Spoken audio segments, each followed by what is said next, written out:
Hey guys, this is your host Rahul from Technoria, and today we are having this new smartphone which is from Swipe, and this Swipe Elite, which company has announced a couple of days back in India.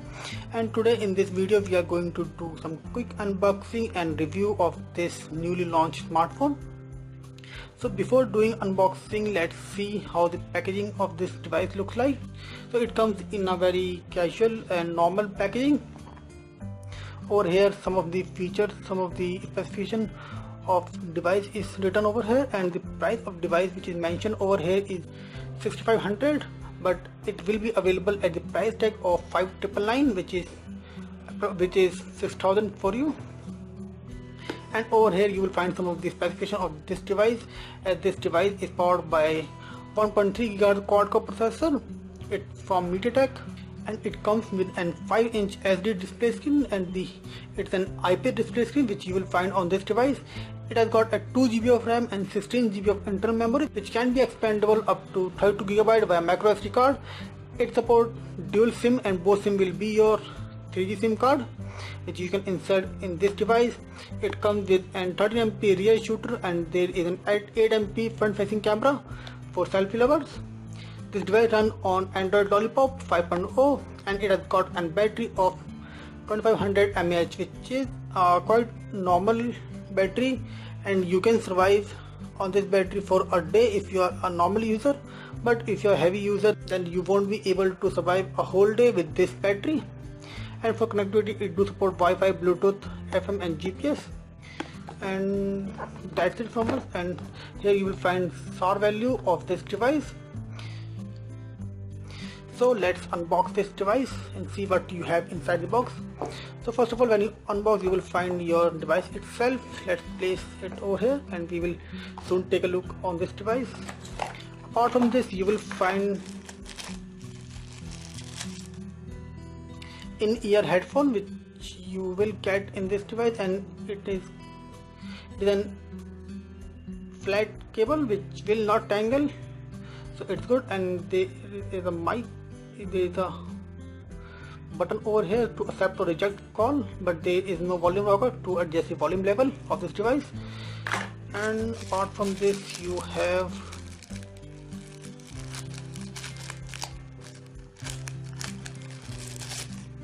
the usual micro USB to USB cable to charge or data transfer from this device. And then we have here a wall adapter, and it must be a 1 ampere wall adapter which you will get on this device. Let me take a look over this, and yes, it's a 1 ampere wall adapter which you will get on this device. So let's put all things aside and see. Let's take a look on the device and see how this device is. So device do look decent in hand, and it is easy to hold this 5-inch device in hand without having any problem. And the build quality of this device do looks good and quite decent if we take a look on the price tag of this device.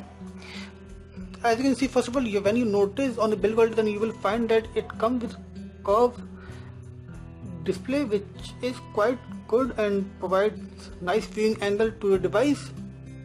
Company is saying this it's an 2.5D display panel which you will get on this device. Apart from this, there are curved edges on this device, as you can see, and these curved edges allows you to hold this device very easily and provide a nice grip to the device. And when you take a look on the connectivity ports of this device, then on the right side you will find volume rocker along with your power and sleep button. These are the plastic buttons and will provide nice feedback to the user. At bottom you will have a primary mic over here. There is nothing on the left side. At top you will find your micro USB port along with your 3.5mm audio jack. At back you will find a 30 MP rear camera along with LED flash, and the back panel of this device has got an matte finish and it provides nice grip to the user. At bottom you will have your speaker mesh over here, as speakers are placed at the bottom of the device. Then when you place this device on a flat surface like this, then audio will get muffled a bit. The back panel of this device can be removed. Let me show you by removing it. The back panel of this device is quite not decent, it's okay in quality. And when you remove the back panel, you will get your dual SIM card slot. First will be your stand SIM and second will be your micro SIM, and both SIM can be your 3G SIM.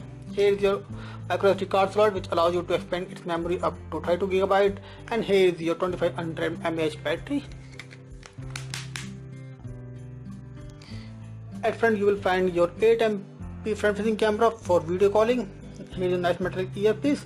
This device comes with a screen guard protector which you will find inside the box, and in most of cases the screen guard is applied by default on the screen. As you can see, below display you will find your 3 touch capacity button, and these buttons do not support backlit, so it will be hard for you to find them in a dark environment. And you have your 5-inch HD display screen, and the viewing angle of this display is quite good and very decent. As you can see, you can view a screen from almost extreme angles as well. So when it comes to the under the hood feature of this device, it's run on MediaTek 6582 processor, which is a quad-core processor clocked at 1.3 GHz, and it has got 2 GB of RAM. It comes with 5-inch IPS display screen, which is an HD display screen, not the full HD display screen. And when it comes to sensor, there are only 3 sensors which this device supports. It's accelerometer sensor, proximity sensor, and light sensor. And when it comes to the GPU, this device is powered by Mali 400MP GPU, which you will find on this device. Again, it's a mid-range or you can say decent GPU which you will find on this device. Now when it comes to software part, let me show you. This device is running on latest version, not the latest version, but one of the latest version, which is Android Lollipop. And this OS has been customized up to very extent by the company, as you will find lots of features which company has bundled on this device. First of all, let me show you. If you swipe from here, you will find some of your useful apps which are listed over here. There are 3 categories which company has designed, and you will find different apps available in different categories like recent, favorites, and toolbox. You can always remove and add apps to these categories. And when you pull down from up, the notification center is also been customized by the company. And here is a boost option which allows you to boost the RAM of this device.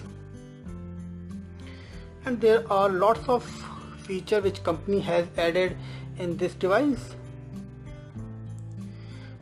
And let me show you some of the features.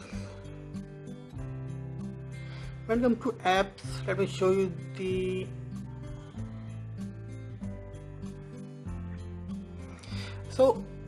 you will get around 1.2 GB of free RAM on your device.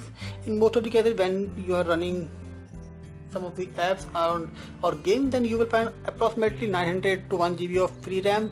But the RAM scenario on this device is quite good, and you will find plenty of free RAM on your device. When it comes to storage, this device too comes with 16 GB internal storage, and apart from 16 GB internal storage, you will get around 11 GB of free storage on your first boot, as we have installed lots of apps. That's why it's showing less memory over here. You can always insert a micro SD card of up to 32 GB to expand its memory. And one thing is good, that you can make your micro SD card as a default write disk. As of now, we haven't installed any micro SD card, that's why it's showing your phone storage as your default write disk. Into display, this device do support automatic brightness, so that it can adjust the brightness level according to the environment. This device do comes with lots of cache control which you can customize or you can apply on this device. Let me show you by. You can see there are lots of cache control, and if I draw a C on the lock screen, then it will launch the camera for me. As you can see, there are lots of cache control which you can customize or add your own, so that you can get most of the device. This device do support teething portable hotspots. You can also create Bluetooth teething, and Wi-Fi USB teething is possible on this device. So overall, when it comes to the software part, this device comes with lots of bloatware which you will find on this device, like Hangama, Haptic, and your Quicker. So these are some of the apps which you will find pre-installed on this device. However, you can always remove these apps by your own, but some of the apps can't be removed like this. It can be removed from the OS and they are bundled in this device. However, when it comes to the Hangama Play, I think it can be removed. Yes, it can be removed.